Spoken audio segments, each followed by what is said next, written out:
All right, so Mark, when he just jumps into it, right? We've got John the Baptist, and then the next thing you know, we've got Jesus coming on the scene. He's an adult. So as we're trying to picture Jesus, um, we all know that this is what Jesus looked like. I know it's a little off. I don't know why the pictures up here are a little off. They look fine on my computer. It's not the cord. I tested the cord, so it must be the actual TV or something, or my computer. I don't know, but whatever. What we can see here is we have Jesus wearing really fancy clothes, throwing up a gang sign of some sort, long flowing hair, and there's some sort of, I don't know, fog machine or whatever going behind him. And this is what you should picture as you encounter Jesus in your Bibles, right? This is Jesus, right? He also could probably get a little more sun. We see lots of pictures like this. In fact, it gets even better. Sometimes, oh, and he's got blue eyes. Sometimes you'll even get almost blondish looking Jesus or things like that. Now, the first question I could get on this is, why does it matter what Jesus looks like? I have a really simple answer. Because Jesus is real. He is a real person, right? So if you just went and cropped a random picture, like got a random picture online of me and started walking around saying, this is Kyle, and I don't know, it's some attractive guy with hair or something, like everybody would be like, this doesn't match, right? I'm a real person. Jesus is a real person, okay? What's that? Oh, were you going to say I was attractive? I appreciate that. Okay. Okay. So as we picture Jesus, what are some things we can think about? First of all, the hair. The long hair they always give Jesus. Okay. Now, they didn't have nice electric clippers to keep, the hair that I do have short like this. Okay. Their tools for cutting hair was a little simpler. Jesus didn't have long hair. Paul specifically says in one of his letters that it's shameful for a man to have long hair. That doesn't mean you can't have long hair. He's talking about what was socially acceptable in their culture at the time. So it's really funny to me, though, that everybody gives us pictures of him with long hair when Paul specifically is like, no, we don't have long hair. That's not socially acceptable. Jesus would not have had skin this color. Okay. I've heard people say Jesus was black. That doesn't quite match the information either. If you've seen somebody from the Middle East, they have a darker skin. That's the color of his skin. Okay. The best example that I could give you would be if you see pictures of Palestinians today, their hair texture, their skin texture, all like the coloring, all of that. Their eyes are not blue, all of those things. That's what you should be picturing as far as the tones. Okay. Here's a fun one. When you've been told what Jesus did for a living, what have you been told? Carpenter. Okay. Greek word tecton. Okay. It could include woodworking. It's important to know that in Israel, wood was not the most abundant resource. What they had lots of was stone. It's a primarily mountainous region. They have lots of stones.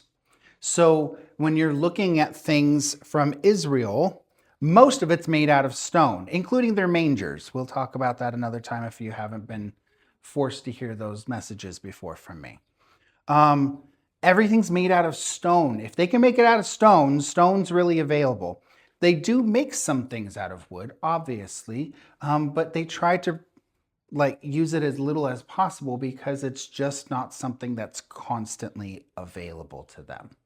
Okay. And when you talk about nice wood, they typically are talking about the cedars of Lebanon. Okay, Lebanon had some beautiful wood, they had some forests, all of that. If they wanted good wood, that's where they got it from. They didn't say our own forests. They do have some forests there, it's just not a ton. So they make most things out of stone. Okay, the word tectone is a skilled craftsman. Okay, it's not just your casual, barely knows what they're doing worker. It's going to be somebody who has a skill, but they're going to work with wood and stone and metal. Okay, does that really matter? If you want to call Jesus a carpenter, it's not the worst thing in the world. It's fine. It's just an oversimplified way of saying it. This is going to be a really bad example. I didn't run this through Zach yet, but Zach is a PA, right? Okay. If we just walked around calling Zach a nurse, Zach is not a nurse. He's actually got an extra degree on top of nurses, right? It's not even I actually clarified this with him. It's not even the same education track. He works in the medical field and he's not an MD, but, we could say, I'm sure if we said he's a nurse, he's not going to cry about it. I'll give you a hug if you need, but it doesn't work. It's not what he is, right? He's a PA. He's got a master's degree. He can do all kinds of different things, okay? He's just not a lead surgeon, right? Okay. Jesus is not just a carpenter. He's lots of things. He's a skilled craftsman. That's what he's trained to do. Okay? So that's just some fun extra stuff. It's not a salvation issue, obviously. So now let's think about first century skilled craftsperson. What are they going to look like? What is their work conditions going to be? They're probably not wearing really nice gloves all the time. Right? They probably don't have the safe working conditions that you have today. There's, nobody on the job or OSHA or whoever it is that's there making sure all the safety guidelines are being followed. He's probably spending a lot of time working in the sun. His skin is probably going to be kind of tough and leathery from a lot of outside work. His hands are probably going to be really chewed up and really, again, leathery and hard, right? The soft skin, all of this, that doesn't match, okay? Here's another one. You don't have to raise your hand if you don't want to on this one. Just a thought for you to consider. How many of you, stop and think, how many of you have had a filling, a root canal, braces, any sort of dental work? I've had a lot of dental work, okay? Here's even some extra information for you. My top front teeth aren't even real. My top front teeth got knocked out when I was in high school, okay? So if we lived in the first century, I wouldn't have teeth there, okay? Think about these things. In fact, it's so real in Song of Songs, as you have this man and this woman, and she would have been young. She's probably a teenager, the woman in Song of Songs. One of the things that the man says about the woman that makes her so extraordinarily attractive to him is that she has all of her teeth, because it's actually really not normal for them to have all of their teeth. They've never been to a dentist. They've never had dental care, any of those things. Okay, so if you picture Jesus with teeth whitening or all of these things, none of that stuff exists. Does that make sense? So we have to take our modern Western concepts, throw them out the door. Would they have specifically told you if Jesus was missing half his teeth? Probably not, because it wouldn't have stood out as anything different. So's everybody else, right? We have to change our perspectives to the time, the culture, what things look like, okay? So we can get rid of that picture. Yeah. Why do you think they chose to portray Jesus like that? Most of these paintings we have like this came from a European perspective.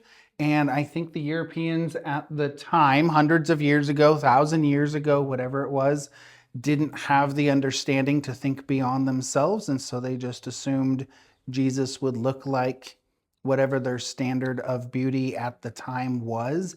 And so they placed him in that spot. And that kind of shaped the way we continue to see him. But on my journey, I definitely found that remembering that these people are real people allows for the stories to not just be a fictional novel that I opened up and read and can make it what I want. They're real people in real space and time, and I feel like that's so important to remember. It makes it much more urgent to me. Like, oh, no. These are real conversations. These are real people that are messy and all of those things. And we talked about, I think it was last week, we talked about how Jesus, when he steps into the baptism, he's not afraid to jump into the river with us. He's not afraid of it. He's all in, literally. So yeah, that means he's going to look like us. He's going to look like the people in the culture, in the space that he's stepping into. So yeah. I don't want to take it too far off topic, but I'm just curious, like, where would he have been class-wise? Because we know he was a craftsman, but also, like, he had some, like, rabbinical training, but how much, I don't know, like, because he was seen as a teacher, but, like, I don't know where he would have been as far as, like, upper class, middle class, low class. He's going to be messy. Prior to... So when we encounter him, Mark doesn't tell us this, if I recall, but other gospels tell us that as he steps on the scene, he's around 30. So we've got almost 30 years of his life, that most of which is not accounted for. But what we do know is that, for example, his dad was also a skilled craftsman, yet the sacrifice they give at the temple to celebrate Jesus' birth is the sacrifice that you give at the lowest levels financially, because the sacrifice is set up based off of your financial status, like what you can afford, and they give the lowest one. So even being a skilled craftsperson, they still seem to be struggling to make ends meet, and Jesus is falling still within that social class. We also don't hear of Joseph after Jesus is 12, which implies, most scholars assume that means that Joseph must have died somewhere in there, which means it's very possible Mary had to function as a widow in there, and Jesus would have had to step in as the oldest son. That could have impacted them financially. As far as him being a rabbi, he is a rabbi. They do call him rabbi, but he's not a rabbi who has his own, hey, I kind of relate to this, that has his own classroom. A lot of rabbis get set up with their own classrooms, the synagogues. But he doesn't have that. He seems to take a very different path. He also doesn't get proper rabbinical training.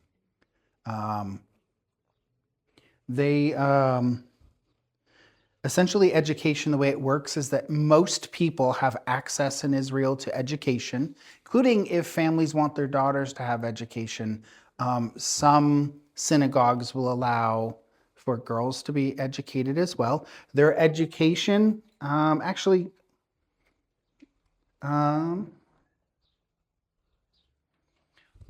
this is the synagogue in Capernaum. They're typically a 2-room structure like that. That's pretty often their structure. And that's where people went to school. The word synagogue, it's just a Greek word that just means the gathering. Hey, maybe we've heard that name before. And that was where they not only would worship, but they would also go to school. They would have all their community meetings. If they're going to celebrate the 4th of July, why not come and have a potluck at the synagogue? They did everything there. It was the gathering place for the community. And most people had access to go to school until they were about 12. And then at 12, they had to make decisions. A small minority of them would go to rabbinical school, which is, I think, part of why we see Jesus at the temple at 12, is that he easily could have qualified for rabbinical school, but he doesn't go. Most people drop out of school about 12 and go, and the males go and learn from their fathers, the females go and learn from their mothers what it looks like to move forward in life. But Jesus doesn't appear to go to rabbinical school. He goes and learns from his dad his trade. So he actually doesn't have that proper religious training. So he probably is messy. I went the wrong way.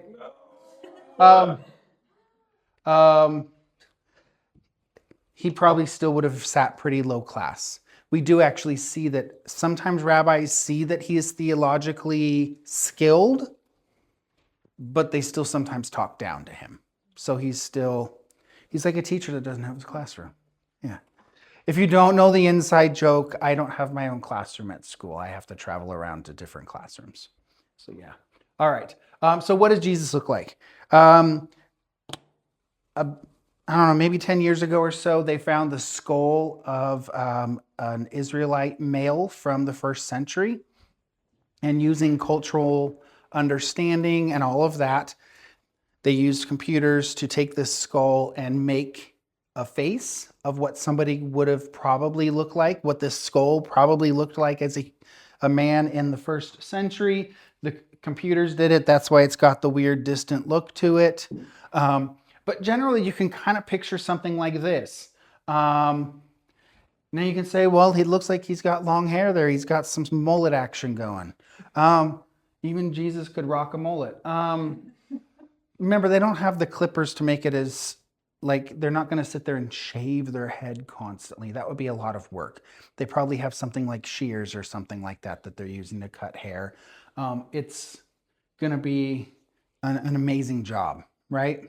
And so there's just, hair back here a little bit. But they generally would have shorter hair. And they would keep, this is a working class looking man, generally speaking. Picture something closer to this. Maybe Jesus without the distant stare. Okay? All right. So,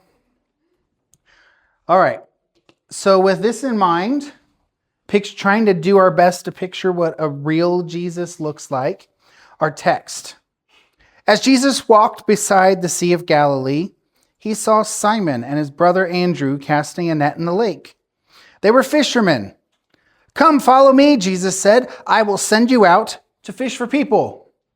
That's where we get the idea. Make you fishers of men. Okay, I'll send you out to fish for people. At once, the Greek there, immediately. They left their nets and followed him. When he'd gone a little farther, he saw James, son of Zebedee, and his brother John in a boat preparing their nets.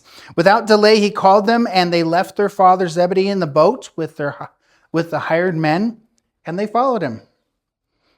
There we go. That's our text for today. What stands out to you there? Do you have questions about that? I mean, it's a short text. Yeah. I think that it's a little bit funny that he's like, "Come, I'll make you fishers of people," and they're like, "Done." Mm-hmm. They're like, "Come right now." I mean, have you ever felt that way about your job? Like, no, I'm just kidding. Yeah. But yeah, it's instant. They just, let's go. Yeah. I wonder if they were really wondering what he meant by fishers of people. They were like, Mhm. "What do you mean by that?" "Well, okay, I hate my job, so let's go." Yeah. Any other questions about this or peculiarities? Yeah. I was wondering, did they already know who Jesus was? Because it feels like in the other Gospels, we get a hint that there was a workup up to this. Mm-hmm. And so I wonder if Mark left out some context where maybe they already had heard of him and this was the breaking moment for them. Mm-hmm.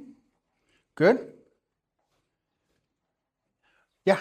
It specifically says that they left their father Zebedee in the boat, so their dad was still just standing there, and they're like, "Okay, bye, Dad." We just left. Mm-hmm. Or was still there. I wonder what their father thought. If their father was like, "Should I go too?" or if he had any thoughts about it, or if they just left him and he doesn't really matter in the story.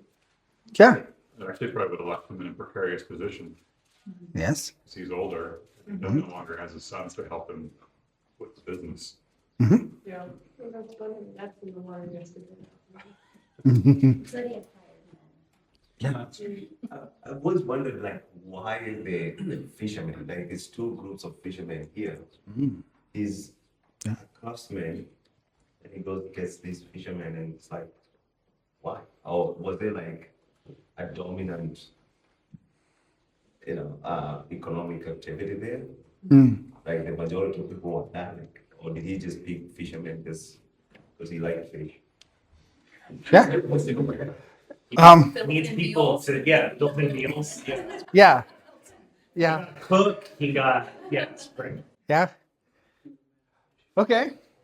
So, so Jesus' ministry, and essentially for Mark kind of sets his gospel up following basically it's 3 sections. His time in Galilee, his time traveling to Jerusalem with his disciples, and then their time in Jerusalem. Okay? That's kind of how Mark formats his gospel. Okay, so Jesus grows up here in Nazareth, right? It's out in the middle of nowhere. Nobody wants to admit they're from Nazareth. It's kind of like the modern equivalent of, I don't know, Melba or something, right? Like, none of you are from Melba, right? Okay, so it's, exactly. I mean, yes. Okay, so it's right here, okay? There's not a lot of cities up here, okay? This is mostly, a lot of this region is farmland, okay? The exception is Sepphoris, which I don't know how well you guys can actually see this all, but it's this red marker right here. Sepphoris is the one major big city that's in that area. Interestingly, it's only a couple miles from Nazareth. A lot of scholars speculate that that's probably where Joseph and Jesus spent a lot of their time working. Was there during the time period of Jesus' life, it was in major development. It's also the headquarters for Herod, which is also interesting. So that's there, but yet Herod seems to be oblivious to everything else that's happening around him. But anyway, there's no way to know for sure, but the speculation is that's probably where they were getting a lot of their income was going. It's only going to be a few miles away. And so they're probably going there and spending a lot of time working. It's a lot of scholarship speculation, but it's there, okay? This region over here is mostly farm region. Like I said, there's really only a few primary jobs. You have lots of people that have stalls that they would sell things in towns or cities, but most of these towns are really tiny. If, you might at most have a couple hundred people living in some of, probably a majority of those towns. It's a few families and that's it, okay? Most of these towns are really small, including Nazareth. You basically have craftspeople, you have fishermen, you have shepherds, and then you have like lots of little sporadic jobs in between. But those are the big main ones, okay? No, shepherds are not outcasts. It's one of the primary jobs in Israel, okay? You won't get that Christmas message here that they're outcasts. They're not. David was a shepherd, right? Like that's not an outcast, okay? But there's lots of them. So this area is farming. You get over here to the Sea of Galilee. It's about 12 miles down. I think it's about 5 miles or so across. It's a pretty big body of water. If you live off that body of water, you fish, right? Because it's a pretty bountiful waterway. Jesus' experience once he starts his ministry in when he goes to Nazareth, they kind of reject him, which is kind of a weird story. We'll talk about that more later. But he moves and starts, he makes his new headquarters Capernaum, which is right there at the top of the water, okay? So that's where he sets up shop, and that's where he does a lot of ministry from. Why Capernaum? It doesn't tell us. But the primary job that people have in Capernaum is they fish. So he's interacting with lots of fishermen, all right? This red road right here is actually the only real reason that Israel matters on the map. We think of Israel as such a big deal, but in the ancient world, it's not a big deal. And even if you look at the map today, it's hardly worth mentioning. It's a tiny little space. It's significant for its historical value, right? It's not significant because it's massive real estate, okay? The reason Israel mattered in the ancient world is that you couldn't get anywhere without going through Israel. If you were in Rome or Greece and you wanted to go down to attack Egypt, you had to go through Israel. If you were in Damascus, which is the major city, it's up in Syria, in this area, you had to come down this freeway, literally, to go to Egypt. If you were in Persia, any of those places over to the east even further, you were going to come and then come down this freeway to go to Egypt. So Capernaum is here. It's just a tiny little town, little fishing village, but it's on the freeway. So like if you're going to go from Boise to, when we were traveling to the San Francisco Bay Area a lot, we would stop in, what was that little town? Jordan Valley? Because they had a bathroom there. And we would stop. There's a gas station with a really horrible, nasty bathroom. But it was at least a bathroom, which is pretty important when you have little girls. And that was it. The only reason we stopped there was because they had a bathroom, and then we kept going, right? That's Capernaum. And that's the place where he sets up shop.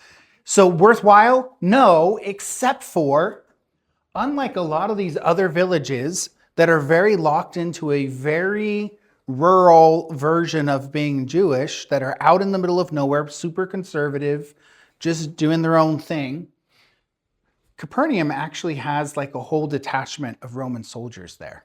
When Jesus interacts with centurions or people like that, they're there. It actually has a whole international flair to it, even though it's just this tiny little fishing village, because it also has a tax station. You might recall that's where he happens to meet a future disciple named Matthew.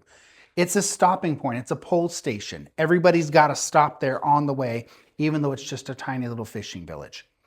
Jesus never tells us why he sets up shop, but scholars can look at it and be like, oh, he set up shop there because everybody's got to cross this line. Okay? But it's still a tiny little place. Okay. So he's there. It says in verse 16, Jesus walked beside the Sea of Galilee. Now, what's interesting is we talked last week about how he's got to start this renewal movement, right? He goes and gets baptized not for his salvation and not because he's a sinner. He's stepping into the renewal movement that John the Baptist had already kind of initiated, right? And what was that renewal movement based off of? Well, remember, Jesus, when he starts his ministry, shares his version of the gospel. And it's not, I want to go to heaven or my personal salvation. He says, quoting from Isaiah 61, the Spirit of the Sovereign Lord is on me because the Lord has anointed me to proclaim good news, the gospel, to the poor. He sent me to bind up the brokenhearted, to proclaim freedom for the captives, release from darkness for the prisoners, proclaim the year of the Lord's favor and the day of vengeance of our God, to comfort all who mourn. Remember, the day of vengeance is basically fighting for those people who have received injustice in the world, right? He cares about those things. He's watching those things. He promises he will take care of it. To comfort all who mourn and provide for those who grieve in Zion, to bestow on them a crown of beauty instead of ashes. Remember, ashes is a sign of grieving, right? The oil of joy instead of mourning, and a garment of praise instead of a spirit of despair. They will be called oaks of righteousness, a planting of the Lord for the display of his splendor. This is the good news. He's going to come and make things right. He's going to make bad things beautiful again. He's going to fix, essentially, the messes we make. There are more resources in the world today than anybody could possibly need, yet we have starvation. Why?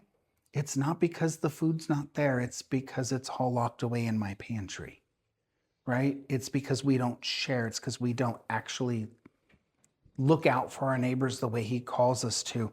It's because we have people hoarding, right? It's all there. And he says, I'm actually now going to fix all of that and care for the people around us. Okay. So he's going to do this renewal movement. And where does he go? It seems like he would go to the seminary educated. It seems like he would go to the rich people, the powerful people, all of those people that would be the perfect ones to start a holy renewal movement in Israel. And he shows up to a tiny little fishing village and says to, according to Mark, what would have been a bunch of essentially pretty much uneducated fishermen, hey, I'm going to start with you. That's what their fishing boats generally look like. Here's some more information about the fishermen of their day. If you understand the concept of sharecropping, when we abolished slavery in the United States, we creatively came up with a new version of slavery called sharecropping, where we could actually still keep people in slavery without calling it slavery. So you would have wealthy people who owned vast amounts of land, and then they would give people who desperately needed somewhere to be able to work. Here's a small section of land. We're going to charge you to work here. We're going to give you tools and charge you exorbitant fees to use these tools. You make the crops happen. We'll take a good portion of the crops. You can keep what's left. Okay, that's sharecropping. Most of the fishermen in Capernaum were actually living under a version of sharecropping. They didn't typically own their own boats. There was some wealthy person in the area that typically gave them fishing rights and supplied them with some of their equipment and said, you give us a good portion of your fish, you can go fish. Okay, so they kind of live under that type thing. So this is one of the boats that would be out there. They're not that huge, okay? But it's also not like a tiny little rowboat or something either, right?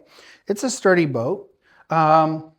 This is Capernaum. These are, not all of these, some of these are modern buildings, but this is the actual synagogue that would have been there at the time. It's a tiny little fishing village, okay? It's not that large, but you can see the village is literally on the shores of the Sea of Galilee.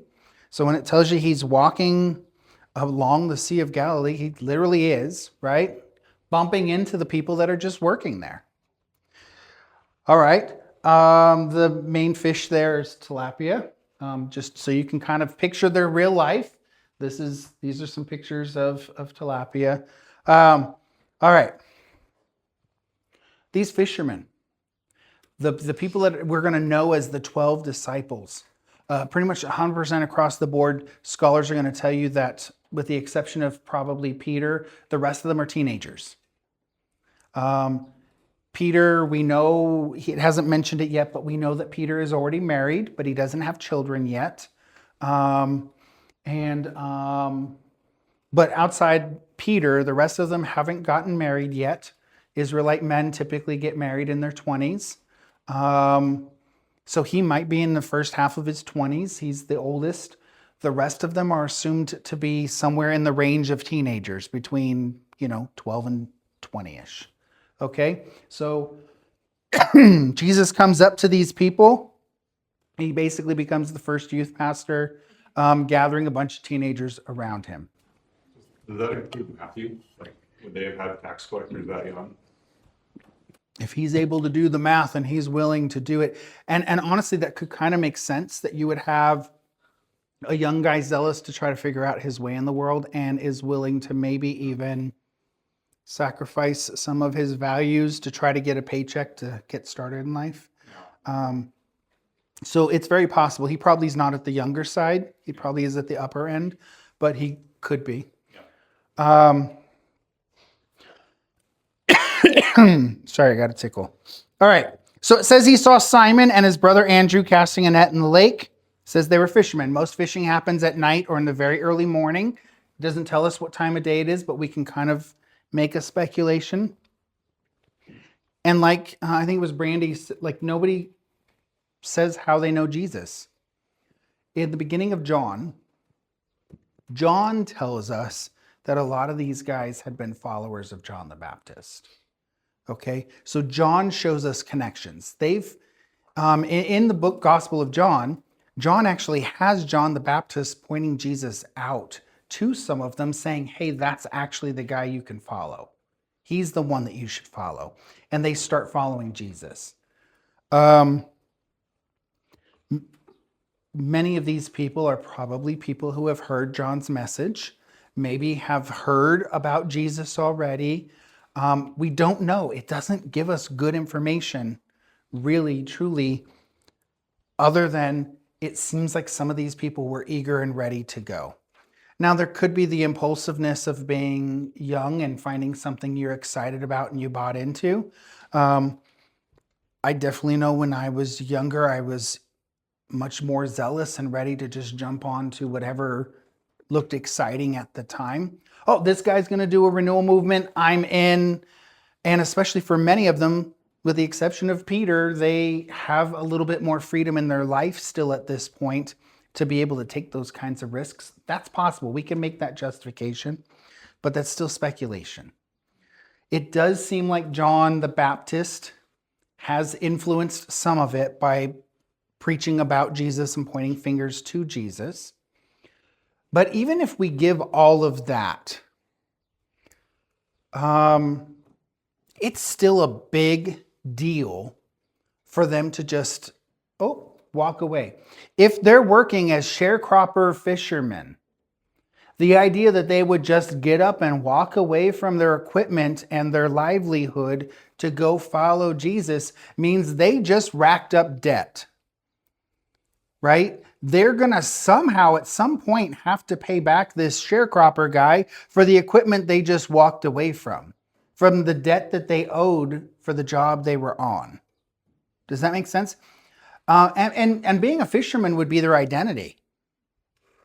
That's already been incorporated as their identity. So to get up and walk away from being a fisherman to go follow this guy, that's not as simple as, hey, this will be a fun adventure. That's a drastic shift of identity. So start thinking about what that could mean for them. The instant financial burden they just took on, the instant shift in identity that they just took on, that doesn't sound very practical, does it? Nobody ever promised you that Jesus' call was going to be practical. And we want it to be so practical, but that promise was never given to us. For these guys, this is a big deal. This is life-changing. And that's the interesting thing. Jesus gives the call, but now the onus is on them. How are they going to respond? And their response has to be drastic and life-changing. Nobody said Jesus' call was going to be light and easy and fun. Yes, he says, my burden is light, but when he says it, he doesn't mean like there won't be challenges.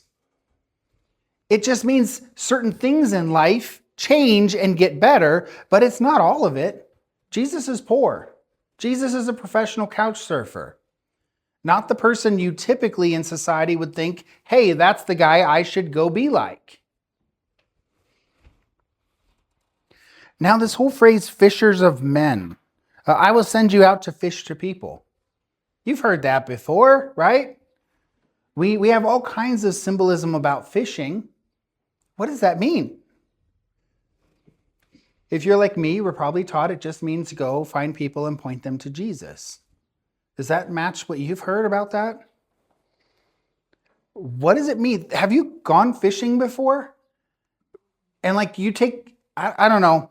I might be a little different than some people. I don't know. I've never really talked about this much with people, but I've definitely thought about the idea of, so I don't like fish. I think fish is pretty wretchedly disgusting. I don't eat it. Okay, wretchedly, yes. Yes. So if I was going to go fishing, I would throw it back after I caught it. My uncle would take us out fishing on the San Francisco Bay when I was a kid. He had a boat and we'd go out. I've caught a few small sharks and some different things that none of which I wanted to eat, of course.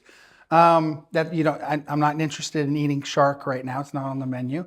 So you get the hook out and you throw them back, right?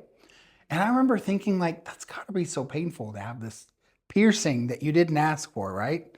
I mean, some people want a free lip piercing. I don't think that shark did, right? That's going to hurt. The idea of fishing for people means something very different for them. It doesn't mean the way I was taught it in VBS, Vacation Bible School, where it's like, oh, just go find people. What does the Old Testament say about fishing for people?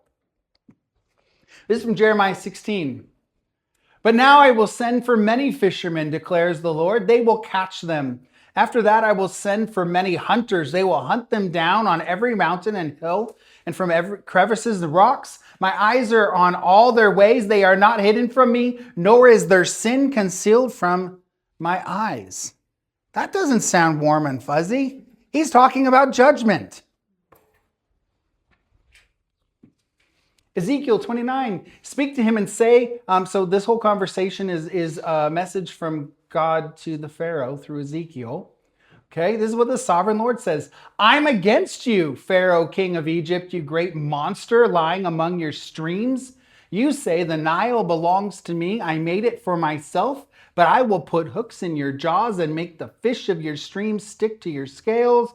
I will pull you out from among your streams with all the fish sticking to your scales. I don't quite know what the sticking to scales part means. I will leave you in the desert, you and all the fish of your streams. You will fall on the open field and not be gathered or picked up. I will give you as food to the beasts of the earth and the birds of the sky. This is kind of making the whole VBS message a little confusing to me. Amos 4. Hear this word, you cows of Bashan. Bashan. If you know about the Nephilim in Genesis 6, the region of Bashan would be where the Nephilim and the women they associated with would have been. That's my simplest way of trying to say that. Maybe Grayson will give you a little more info on that next week, possibly. But this is, when he's talking about the cows of Bashan, this isn't a nice thing. He's essentially calling the women mothers of like demons in a sense. Okay, it's really heavy stuff here. Okay, so it's pretty insulting. You cows of Bashan on Mount Samaria, you women who oppress the poor, crush the needy, and say to your husbands, bring us some drinks. I don't know what that means. The sovereign Lord has sworn by his holiness, the time will surely come when you will be taken away with hooks. The last of you with fish hooks, you will each go straight out through breaches in the wall, and you will be cast out toward Harmon, declares the Lord. That's Mount Harmon, the mountain that the Nephilim would have come down. So this is getting to be pretty rough stuff. I don't think when these guys heard being fishers of men, it meant to them what we've been told.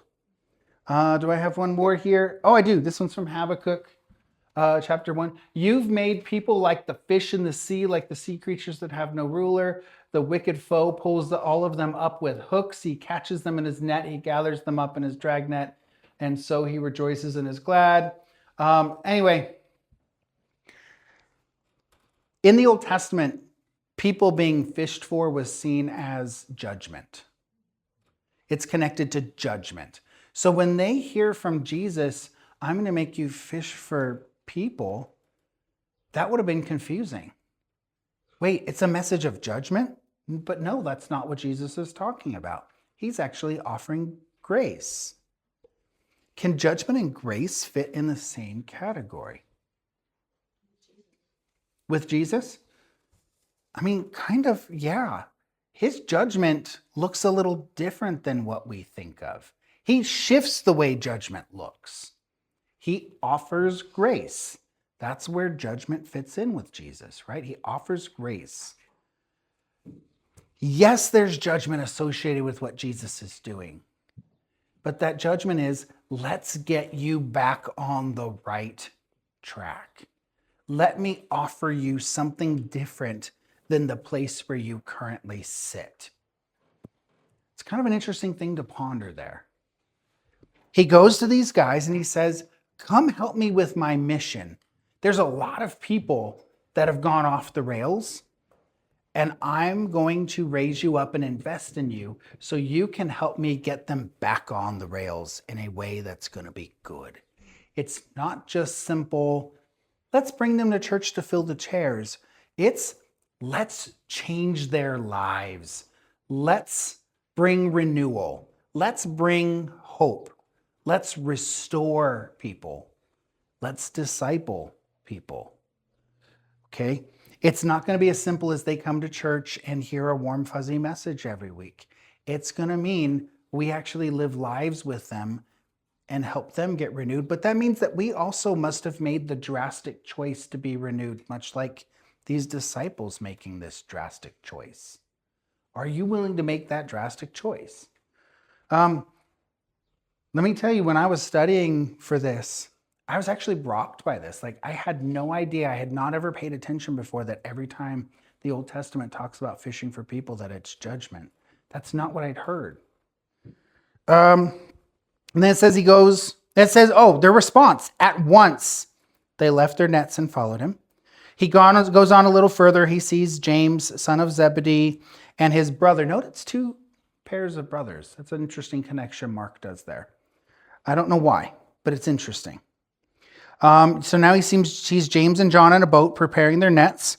Without delay, he called them, and they left their father Zebedee in the boat with the hired men. So yes, he's probably still a sharecropper type fisherman, but his system is big enough that he's got some people working for him to help him do his stuff. So they might be a little bit higher up socially and financially than the other brothers, but they're still in the same setup. And it says these guys followed him. And as some of you pointed out, that would have been a big deal, that they literally walked away from their family and their family commitments. That's huge. That's huge. You don't do that. They didn't just walk away from money. They literally walk out of family expectations. What does the call to discipleship look like? It may not be easy for you. It may not be practical. I've had multiple students come through my classroom and talk to me about how they really, really want to take a year or two and go into some sort of missions for a year. And I'm thinking, that seems like such a cool way to spend some time going and serving for a while. How formative will that be wherever you're serving? How formative will that be for you as a person that you would go and do this? But yet, even though I'm teaching at a Christian school, I'm surprised at how many of them have come and talked to me about how frustrated they are that their parents say, no, you need to get a college education first. After you get a college education, if you still want to do this, you can go. Wait, well, then they're probably going to have debt that they have to work off and all of this. Like, it just blows me away. You sent your kids to a Christian school. If your kid is so fired up about God that they want to go into the mission field, that should be the ultimate finish line. Like, victory. My kid wants to go do this. And instead it's no. You have to be wise and practical first. It's so confusing to me.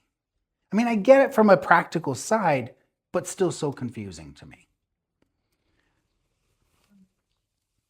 Nobody said following Jesus was practical. Nobody says that. Okay, it's not in the New Testament anywhere that I can tell. What does this mean for us? In Mark wants us to know that following Jesus comes with a cost. It's not a lightweight game. Jesus goes to the cross and says, follow me. Think about your life. What does it look like for you to follow Jesus to the cross? It might not mean perfect financial stability. It might not mean everything's going to work out the ideal way that you think it should. You might have to go without certain things. You might have to make hard choices. You might have to make decisions where everybody around you is saying, that doesn't make sense. That's not practical. That's not wise. Don't do that. Jesus says, pick up your cross and follow me. What does that mean for you? What does that mean for us in a society that says, we're Christian, but yet everything should look perfect and affluent in our life? What is that going to mean for you? Here's another piece to consider here. Why does he pick these guys? None of them went to rabbi school. Does that mean going to rabbi school is bad? I went to rabbi school, right? Grayson has gone to rabbi school. And he's crazy enough to think he wants to do it again.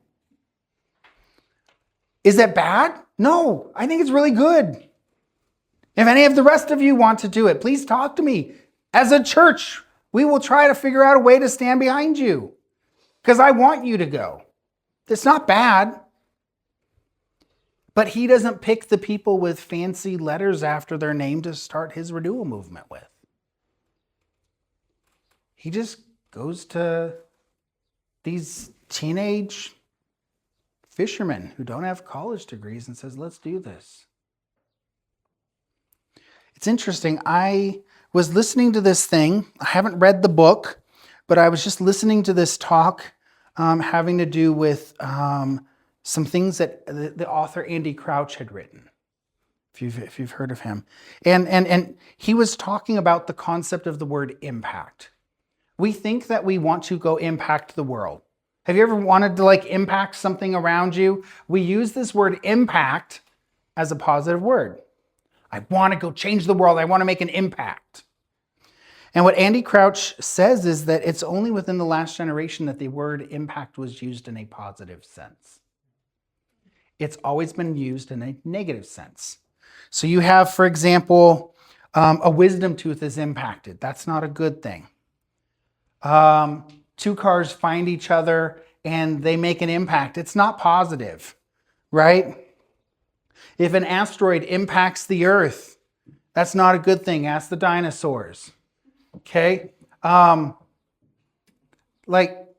Impact is not associated with positive things. If I was to get upset with somebody and punch them, that's an impact. It has an immediate effect that is short-lived.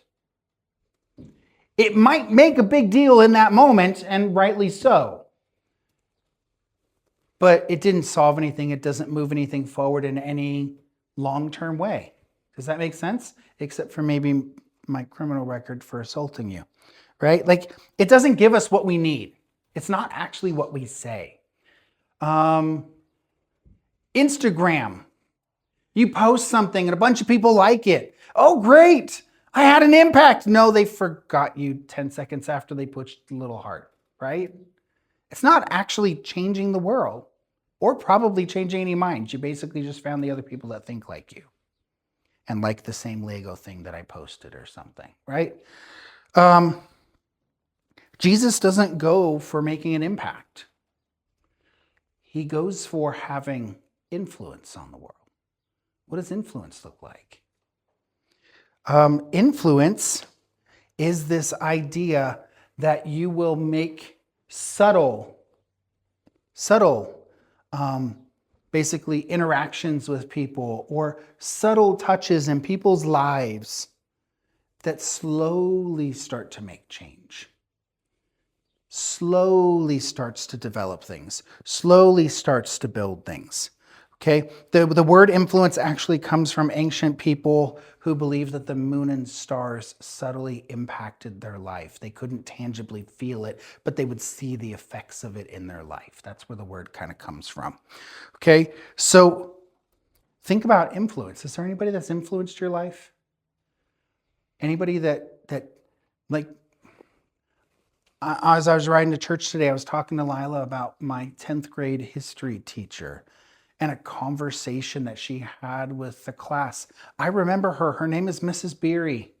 I don't know if she's still alive today. I have no idea. I haven't followed anything about her. But she had an influence in my life in 10th grade, and not many adults did. She just subtly would do things or say things that you knew that she cared.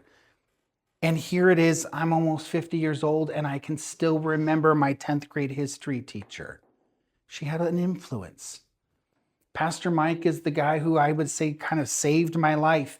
All he did was ask me to go hang out with him sometimes, grab a burger, or go run an errand with him. He never did or said anything that was really that profound in my life. He just was somebody who subtly did things. And he was like the primary adult that showed me that I mattered in the world. And he probably didn't think it mattered at all. He definitely didn't see an immediate effect from it, but he had influence.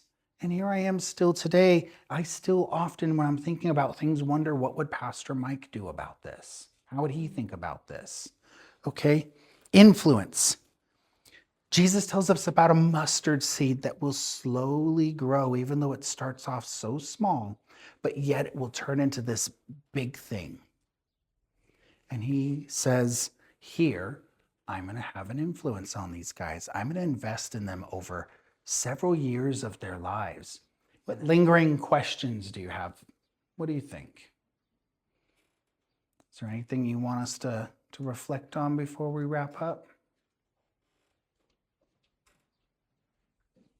Yeah.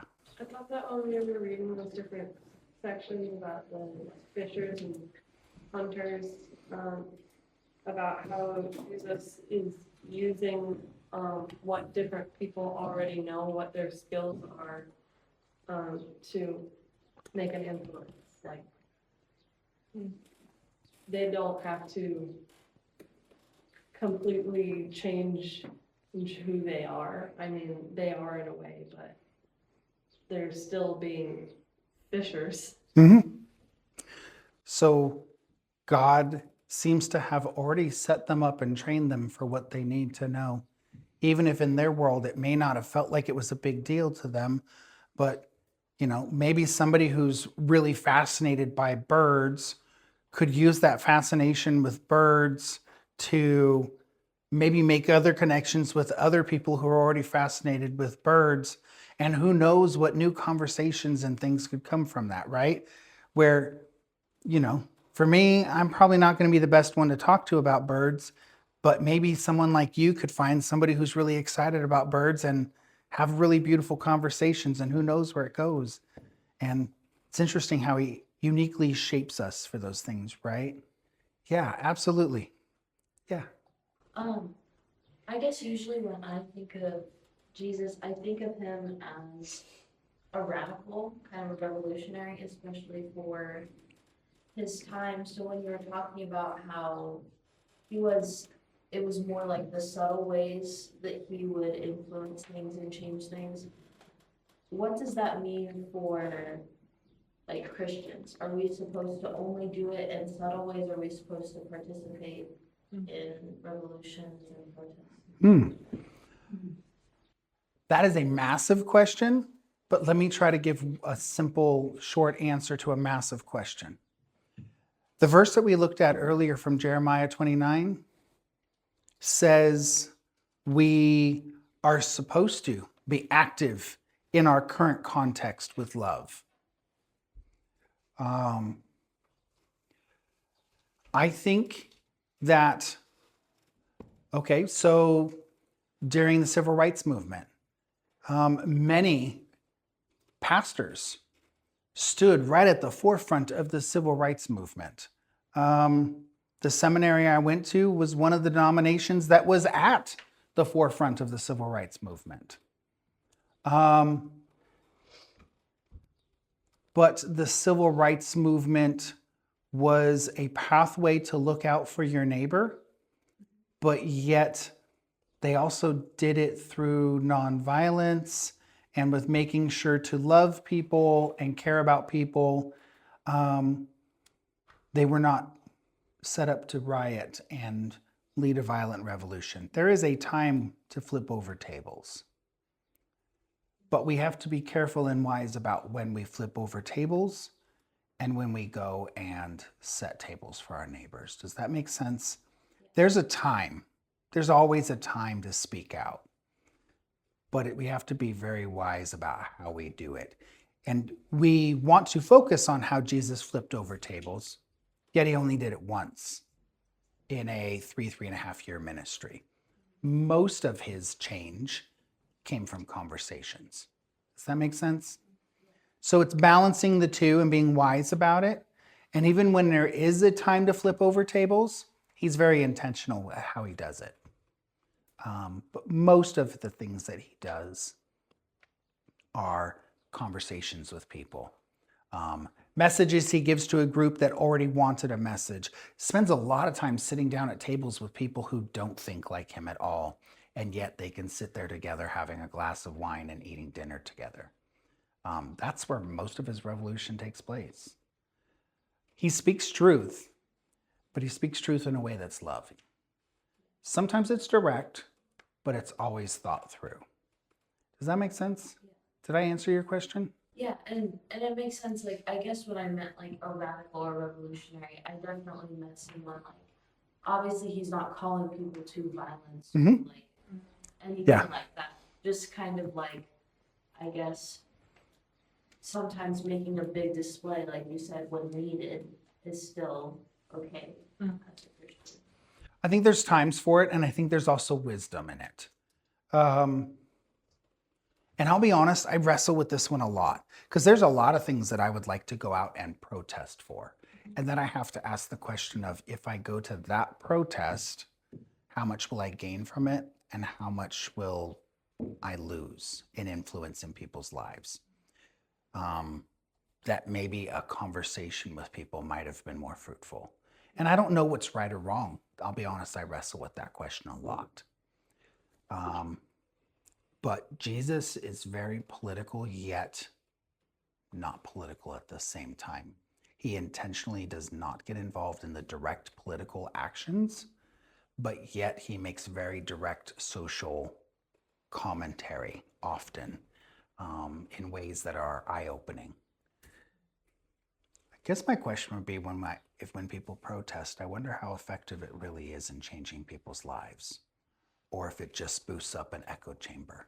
I don't know. I don't have answers to these questions, but I think they're worth wrestling with. And if you have thoughts on that, I'd love to hear what you think. But I think most of what we see Jesus do has to do with personal interaction as opposed to mass movement interactions. Does that make sense? Yeah. Any other thoughts? Any other? Yeah, Chris. I found it, I don't know if interesting is the right word.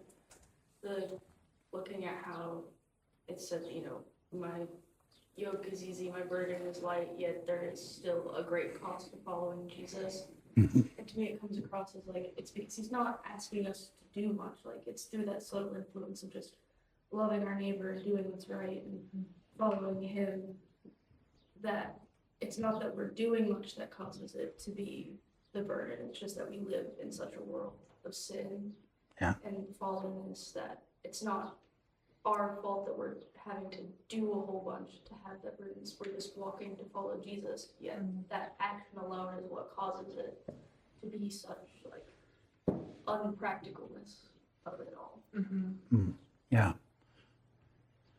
I wonder too, Jesus has changed my life dramatically. I don't have vocabulary for how much Jesus has changed my life, given me life. Yet I didn't have to do much. I just had to be willing and submitted to him wanting to change my life. On the other side of it, with a changed life, I feel very compelled to do things that, in order to do them, require lots of sacrifice. And I think that that's what that does, is once your life has been changed, I think it compels you to want to work towards the cross like Jesus did. And for each of us in our lives, that's going to require sacrifice. Does that make sense what I just said? It's kind of The idea of following Jesus brings life, but to step into that life is still going to come with a major impact in their lives. Especially since most of the people we just read about will be martyred down the road. All right. Good stuff.